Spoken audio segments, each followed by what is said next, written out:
Alors, outre cette plainte déposée par la famille de l'un des Irakiens expulsés, une déclaration, celle du premier secrétaire du Parti socialiste Lionel Jospin, qui a réclamé des informations très précises au gouvernement, estimant que quelque chose n'aurait pas dû se produire.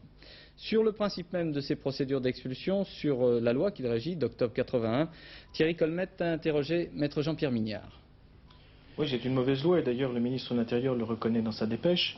C'est une loi qui n'est pas protectrice du droit des personnes. C'est une loi qui est dictée en considération d'un impératif qui est celui de la sécurité publique avec un seul critère, celui de l'urgence.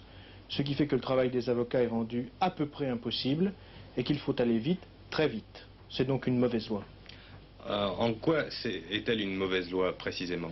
Eh bien parce que la personne n'est pas avisée suffisamment à l'avance de la procédure qui va être diligentée contre elle.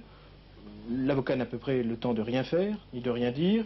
Et puis surtout, il faut que la personne qui va être expulsée ait la possibilité de dire en direction de quel pays elle veut être expulsée. C'est l'esprit de la Convention de Genève qui notamment dit que la personne doit avoir un délai suffisant pour prévoir son admission régulière dans le pays de son choix. Et si la personne ne veut pas aller dans son pays d'origine, pour des raisons qui lui appartiennent, on ne doit pas l'expulser dans ce pays.